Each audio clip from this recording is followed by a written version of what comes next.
Yeah. Okay, it's 5 o'clock, everybody. Welcome. It's Earth Day. Happy Earth Day. I got lots of Earth Day messages to buy stuff for Earth Day today. No comment. Yep. But good to see you all. Let's take a look at our first item here is the topic list. Are there any changes from what we have before us? Anybody need to make a change to that? No.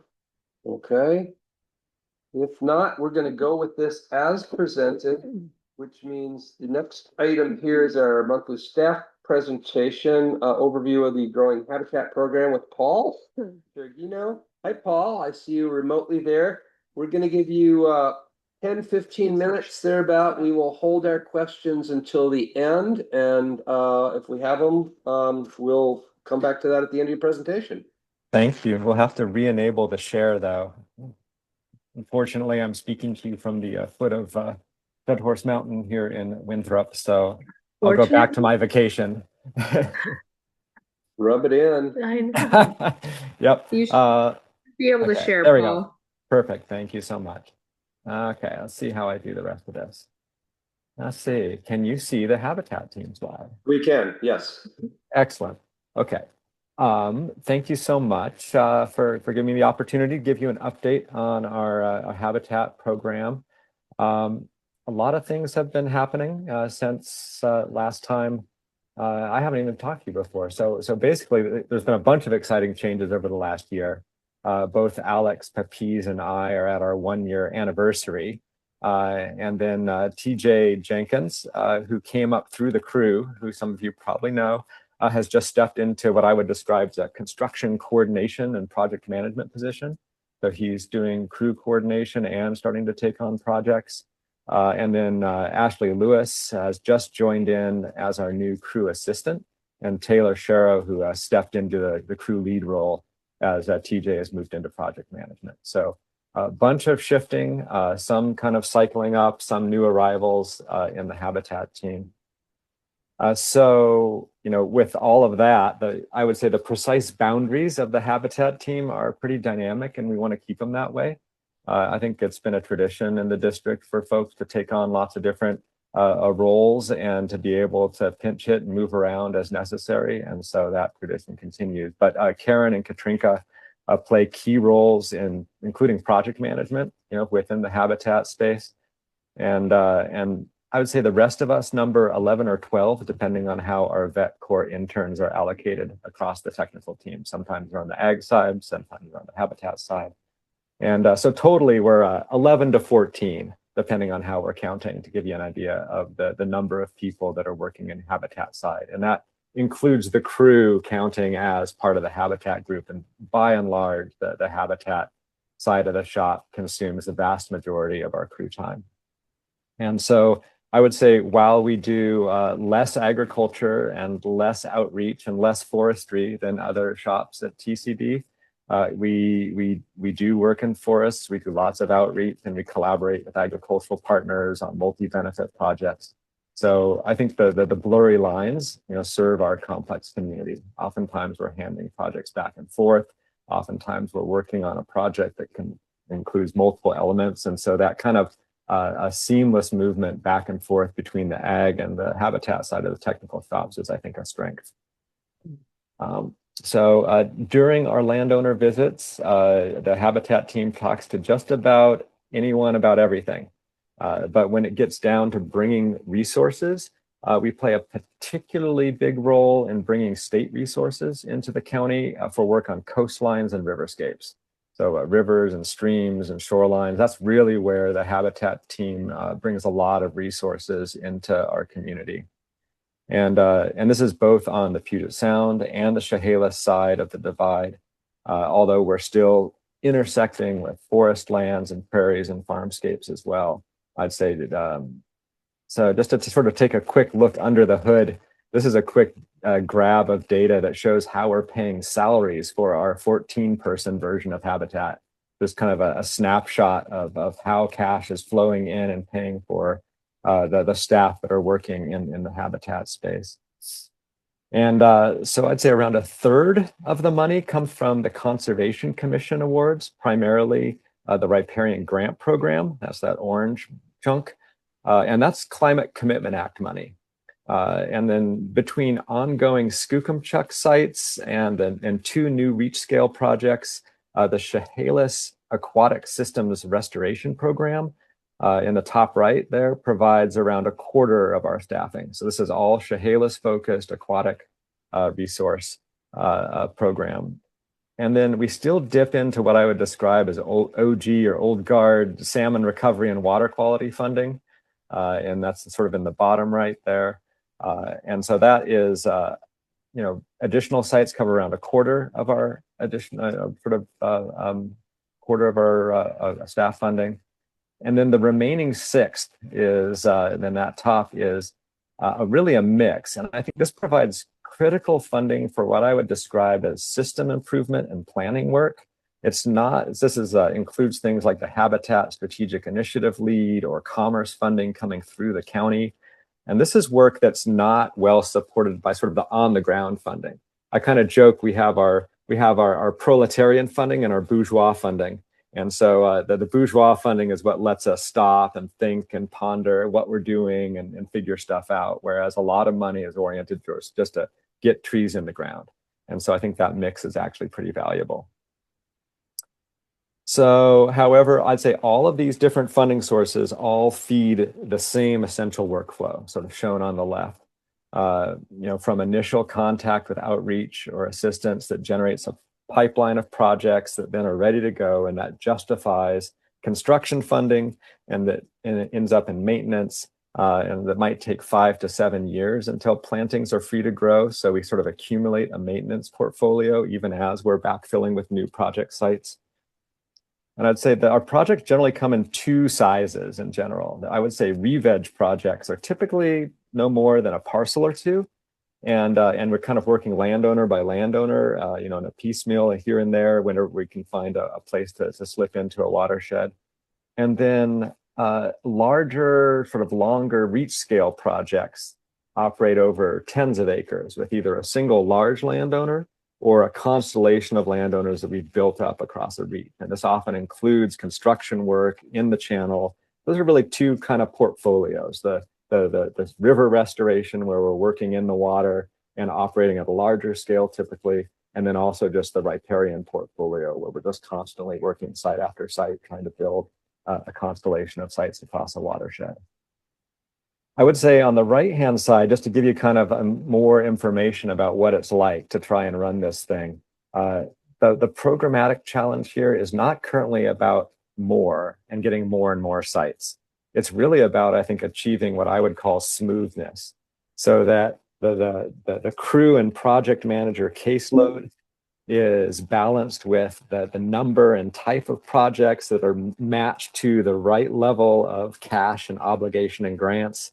You can always grab it more, but then you end up in this sort of continuous helter-skelter of forced growth to make up for an imbalance, and you're kind of jerking back and forth. The challenge is, I think, to build sort of a flow of projects over time. And so my current goals are really focused on building a backlog of project sizes and types so that we can sort of increase capacity as necessary based on availability of grant funds, rather than going for as much as we can and then having to catch up with hiring more and then having too many people. And then if the state budget changes, then we're kind of overextended. So we're kind of trying to constantly sort of adjust this 4-point sort of system. And also in particular, I'll mention too that we're watching carefully the 27-29 state budget, which is built in sort of a precarious way already. There's been some raiding of Climate Commitment Act, some shifting of money to funds, and we're all kind of wanting to both be ready to jump, but also ready to huddle if we have to figure out how we're going to position ourselves relative to that 27-29 budget. So I'd say a critical piece that maintains this smooth production is our crew. We mix permanent staff and interns into what I would call a semi-professional conservation corps model. I think we're better tooled with stronger leadership, with more independence than the Washington Conservation Corps. I have partners calling me specifically asking for our crew and not the WCC crew. And so I think it's a mistake to think that we're competing in the conservation core market. I think right now our price point is a little higher, but I think that there's demand to the point where we can't give out the crew as much as partners want us to offer our crew because we have too many of our own projects. So we're not going for the cheapest price. We're going for the sort of mid-tier, sort of semi-professional conservation core. And sort of to leverage and strengthen that position, I'd say we're actually aiming to move to 2 full internal crews, 4 permanent staff, 6 interns. So 2 teams of 5 that can deploy at different quantities at different sites because we have more of our internal staff to kind of balance that out. And so this will help us build and maintain that revegetation project pipeline. It lets us deploy crews and equipment more nimbly because we have more internal staff that have the insurance coverage. And then if the 27-29 budget goes badly, we can always shrink back to a single crew. That's mostly our internal staff, or we can expand out to a full 2-crew system kind of more flexibly. So right now we're kind of taking advantage of strong funding levels to maximize cost recovery. We're checking out our toolkit, including machinery and how we can optimize that. We're really aiming to, increase our crew's role in collecting information during their maintenance visits to inform future designs, things we won't call monitoring, but sort of part of the maintenance process of learning from what's happening on our sites. I think there's a lot of value in this semi-professional crew model. And Mr. Sharrow, the smiling man in the bottom right, will be coming to talk to you next month more about the crew. So I did want to take a jump back sort of from my excitement about the program to talk about what I would describe as a fundamental challenge of habitat work. And that's this profound mismatch between the scale of need in terms of tens of thousands of acres of degraded habitat and our capacity to work on a few dozen acres a year at new sites. I mean, it took us 6 generations to get into this situation. And this is an important frame, I think, as we look at our project work as well. In particular, this mismatch drives my attention to how restoration serves larger purposes. So we might think of them as side effects, but in my mind, they're part of our core strategy. So the process of restoration, of trying to go out onto the land, working with landowners to do this work, allows us to do some important work that's not measured in re-veg acres or miles of stream. And first of all, I think the feedback between doing the field investigation and the restoration planning, we develop a strong and detailed and spatially explicit vision of where and how we want to create resource improvement in the county. That big picture, that landscape vision is critical. And you don't get that from just, sitting in your office. You have to go into the landscape and try and make sense of it in real time. So with this big story in hand, we're in then position to explore what I would call community development. And that's different. That's not environmental education projects, right? Community development is about empowerment. Who's our posse? Who is our partners in stewardship? And how do we empower them towards independent action so that we can accomplish more than just our crew can handle on a yearly basis? And then finally, I'd say with this vision and posse in hand, then we can start looking at what are the barriers to building momentum, doing restoration as a community process. I think that the social, political, economic system that transforms our landscape is not going to be a tax and spend government program. How we integrate restoration and stewardship into the fabric of our community life is not just about budgets, but it's about something more. And so I want to keep in mind this the role of restoration, the role of this work, not just focused on acres and miles, but on building communities that are capable of stewardship. It's, I think, an integral part of how we can operate. So if we were to see these as critical deliverables, how would we design our efforts? So I'm going to leave that hanging for now. There's so many possibilities, so many conversations can pursue. Paul, I'm going to interrupt you real quickly though, and just say we just have a couple minutes left. Yep, last slide. Thank you. Okay, so a more practical view, focused on that 27-29 budget. There's that $3 billion deficit that was kicked down the road, makes us all nervous. We're building data management systems across our project lifecycle to try and better capture people that walk in the door, as well as build this backlog of on-the-ground projects, and then also project future crew demand more accurately so we can anticipate how much crew we'll need to get how many projects done. We're looking at procurement systems to try and be more nimble, because sometimes if we can move money more quickly, we can manage our grant load more effectively than if we're just focused on working on in-house through our crew. So how do we balance out moving money quickly through as well as using it in-house? And then finally, as we're a big team, we're really focused on building our process improvement system in-house, seasonal cycles, taking time during each season to reflect and improve for next time around. So there we go. That's the short version. Thank you for your volunteer professional services to us here in the district. I'm real grateful to have joined the community. We don't get time tonight. Please feel free to reach out at any time with thoughts or questions or concerns. Thank you, Paul. Appreciate that. Great presentation. Questions from board members? No questions. It's just that was a really good presentation, Paul. So thank you very much for putting that together for us. Yeah, I'm glad. Anytime, anytime. This is Doug. Overarching, I really like you looking at the big picture. Some of these things like the needs outweighing the capacity. I really like the balancing staff capacity with the grant award cycles. You should write a paper on that, I think, because a lot of people need help with that, but very good information. Thank you. I'll echo that and have one question. You put up a slide where you indicated that about a third of the money comes from State Conservation Commission through Climate Commitment Act, and you mentioned several times the challenge with the 27-29 budget. What sort of contingency planning are we doing for alternative sources for that 1/3 of the chunk of the funding? Yep, I think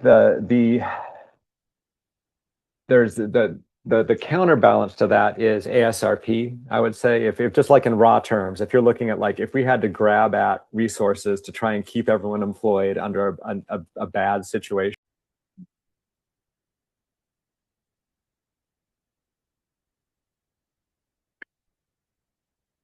All right, it is 6:30. So we are going to call tonight's Thurston CD Board of Supervisors board meeting to order. It is April 22nd. Welcome, everyone. We're recording this as we just heard. We have, for the record, 3 board members here tonight. We are missing Jennifer Colvin and David Ayal. They're both excused, can't be here this evening. First thing here to look at is an agenda review. We'll get that up. I will note that we've made 2 changes to the printed agenda. We've added a new item 6A, which is approval of the annual plan, which we talked about at the work session. And we have decreased the time of our first executive session to 10 minutes. So we will have 2 10-minute executive sessions when we get to that point. So with those changes, and this is going to be easy tonight because somebody has to make a motion, somebody else has to second it. There's going to be no confusion here. So do I have a motion on our revised agenda? Yes. Can I add one thing to it though? Okay. It is Earth Day today. It is. And I think we should acknowledge that. Approved. Okay, thank you. So we're approving our Earth Day agenda. Is there a second? Thank you. I second it. Seconded by Mary Ann. Okay, those are all those in favor of the agenda as amended, please say aye. Aye. Aye. Okay, agenda is approved. That takes us to our consent agenda. We've got 4 items on consent tonight. And we have minutes and notes from last month's meetings. We have the financial report, which Jens sent out to us electronically and is also on our dashboard. We have a South Sound Green interlocal funding agreement. And we have a funding agreement with the State Department of Ecology for the Neighborhood Stormwater Funding Program. I move that we can approve the consent agenda as presented. I second it. Moved and seconded to pursue to approve consent agenda.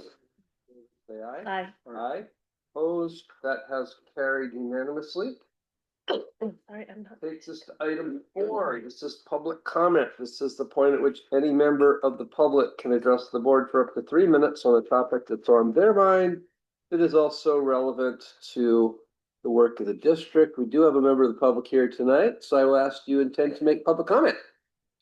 No comment. Okay, welcome anyway.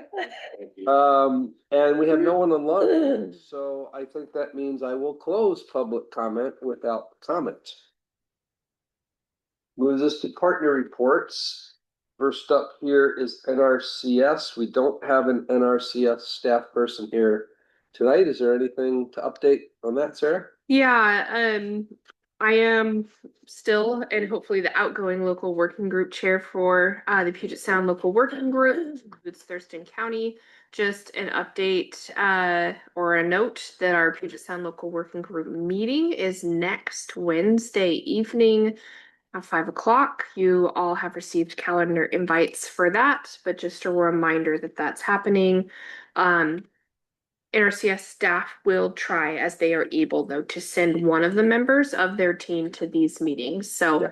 they definitely have heard that and received that information and will try to participate when they can. Okay. Say again when the working group meeting is? It is the 29th of April, so that's next week, and Yep. it's at 5 o'clock. And it is, there's a virtual link for your participation in That's a busy day. That's the WACD Ledge Day or Ledge Planning thing, and it's also the curb board presentation. the Right? curb Curb board board, is May 21st, yeah. May 21st. Okay, I was. Thankfully, they are not all on the same day. Okay. Okay, thank you. Next up would be State Conservation Commission. No Josh tonight. No Josh tonight, and so an update from Josh though is they've recently had two regional managers take other positions elsewhere outside of the State Conservation Commission. And so right now the regional managers are trying to serve about 15 districts each in that process. So there's two open positions, two open postings for that, one in the Northeast and one in the Northwest, which is north of us. So they're going through those processes. They're hoping to get those folks in soon. We will see less of Josh during that time. I let him know that we don't have any immediate needs, but if we do, we'll reach out. Otherwise, take care of yourself. And there are some districts that need some strong support and be where you need to be, and that we understand. So he was very appreciative with that we let him off the hook for tonight. Yeah. I think he feels like we can fly without him sometimes. I think he knows that to be true. Can you refresh my memory who the Northeast and Northwest regional managers used to be? Yeah, so Mike Baden was the Northeast Really? Regional Manager, and he is now the program director of the. Which is very exciting. So we get to keep him in the family, which we are very happy about. And then Gene Fike was the Northwest. That's right. Used to be our regional manager, has taken a position at WSDA. Okay. Yeah, And planning and directing important things then. Mike was at the Pierce CD, and his dad is Rich Baden, who's the manager at Spokane CD. Just keeps going around. Full circle. Well, we certainly enjoyed working with Jean when she was our person, so I'm sure she'll be a good fit at WSDA too, so. Yeah. All right, thank you. And then last up on partner reports is WACD. Yeah, and TJ gave a great update on the ag viability process in the work session, which is really important and really exciting. The Sustainable Funding Committee is continuing to make really great progress. The WACD board funded a first phase proposal from the Sustainable Funding Committee to work with Western Washington University to do a funding analysis and really answer a lot of the questions that our community has brought up. Look at a variety of different structures. Again, TJ, your comments at the annual meeting were really present with the committee. We've had a whole bunch of different ideas and pathways to explore, like less regressive taxing systems and different things. We've had some new supervisor expertise in this area too that have joined the committee, and so we're really excited to begin that study. We'll have a small update and sort of question interactive format at that April 29th, that's next week, legislative day with WACD via Zoom, that legislative meeting, and then probably a bigger, robust report to share at the annual meeting. So that's really exciting trajectory, and it was very well supported by the WACD board, very interested in investing in sustainable funding for all conservation districts. And so that's just really exciting that momentum is continuing. Phase 2 of that will look more at partnership building and coalition building around whatever the membership's selected outcome is, and start to do those key stakeholder relationships and political relationships and mobilizing and creating that process. But this part will focus just on the analysis and funding piece to answer a lot of those questions. You should have also received an email in your inbox around a supervisor engagement survey. Please take 5 minutes if you can and fill that out. It is super important information for WACD, as we've seen a transition in stakeholder engagement over the years. WACD wants to make sure that they are engaging the membership, because the membership is the decision makers throughout this process in a way that makes sense for them, and it's compelling, and WACD is offering the right services, and is meeting the needs of maybe changing demographics and supervisor leadership. So the survey again is super short, but it will be very impactful. Yeah, I took it, it maybe took 10 minutes tops. Yeah, I already took it. Okay, so we're all there. Yeah. There was another survey, there was Mhm. farm systems or something, I don't remember. It was the audit of our retirement system. Yeah, That's that the was, process. yeah, Yeah, just a heads up that they are doing that. yeah. Yep.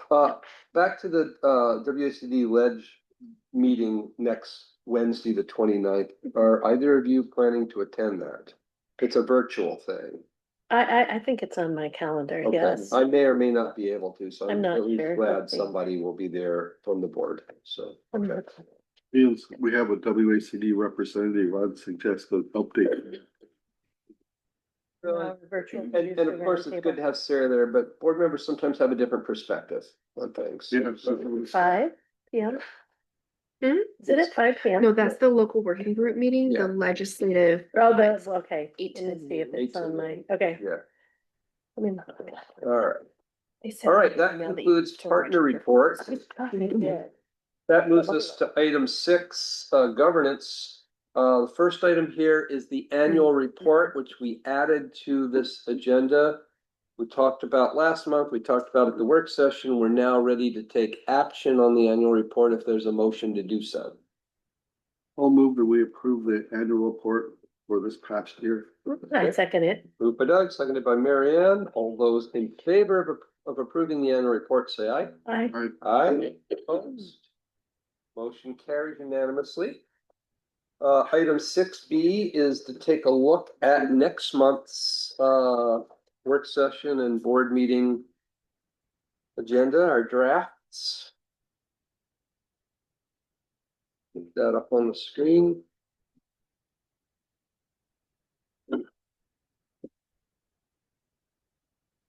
Okay, and I think we agreed earlier tonight, we're going to drop item 2, item 3, item 4, yeah. and item 5 and potentially item 6 in order to make, and we need to add the presentation from our consultants on rate and charges. That'll be the main item for that work session. Where do you want it?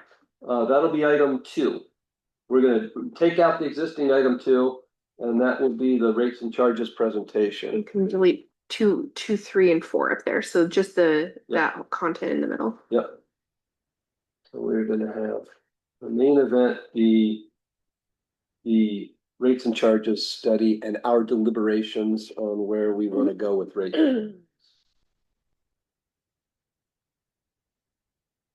charge the study presentation and then we're just charge community outreach plan.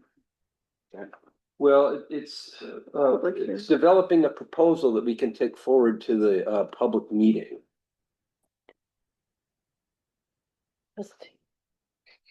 And maybe we'll do that in 2 things. So let's have the presentation from the consultants and then we'll let the consultants go. And then we'll have our deliberation and discussion in response to that. Once we've asked them our questions and just need to have our internal conversation. Yeah, the assumption being that after they present, we can. So rate and Q&A charges, there. deliberation and Yeah. discussion. Yeah, for sure. But then really it's about us saying, okay, Yeah. what do we want to do with this information? Discussion. I would put proposal development. Proposal development, yeah. Oh, that sounds better. That sounds good. Okay, great. So there's our work session. Let's scroll down to, there we go. All the normal stuff there. Officer elections. Officer elections will be the new 6A under governance. We will need to elect. It's May. Presumably David's election will be certified by the commission prior to that time. And then we will need to elect officers. Okay. I don't think we'll be ready to make any decisions on the rates and charges thing, will we? Well, The meeting. Well, if we decide we want to do something, done at the following meeting. Okay. There we go. That is our draft for next month. That then is going to take us to our first of two executive sessions. This first one is to consider the selection of a site or the acquisition of real estate permitted under RCW 42.30.110 sub 1B. This executive session will consist of board members, executive director, and legal counsel. This executive session will be 10 minutes long, at the end of which we will report out and then go into a second executive session. We will take no action in executive session because we can't by law. So it is now 6:45. That means we will be out of this executive session at 6:55. So we will secure a room and say farewell to our guests and thank you for joining us. Good to see you guys. Yeah. talk to you Good to see soon. ya. Bye.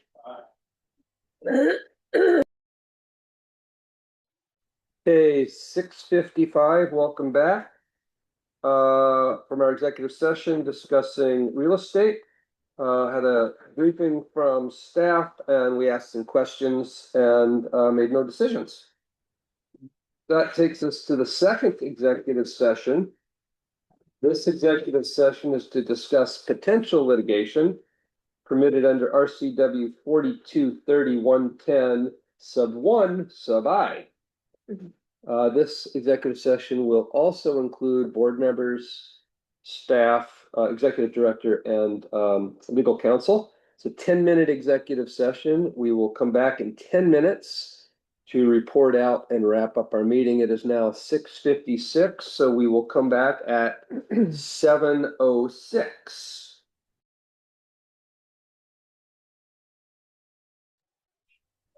Okay, welcome back at 7:06. We just completed a 10-minute executive session discussing potential litigation, had a briefing from our executive director, and took no action. And with that, we are now at the final item on tonight's agenda, which is we need to have a motion to adjourn. I move to adjourn. Moved by Marianne, I'll second. I think this is the personal best for us. by Doug. I don't know about that. Yeah, that's what I hear. Anyway, all those in favor of adjourning, say aye. Aye. Aye. Okay, that is approved. We are adjourned. It is 7:07 PM. Thank you all.